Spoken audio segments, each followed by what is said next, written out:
यारे पपकावाना नागरिया जुआ खेलानी हमारा के हार गई। तो बाप बोलता है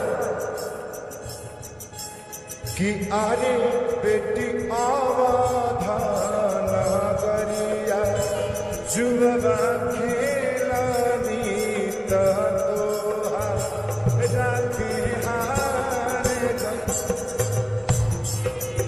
दोस्तों जब भी गाते हैं हमारे आशीष भैया दिल छू जाता है दोस्तों जी। आप लोग के बता दें दोस्तों कि बड़े स्टार खेसारी लाल यादव जी भी ये गाना गाए हैं दोस्तों। तो दोनों में से किसका गाना ज़्यादा बेटर लगा आप लोग के कमेंट में लिखिएगा और ये वीडियो को ज़्यादा से ज़्यादा लाइक शेयर कीजिएगा दोस्तों।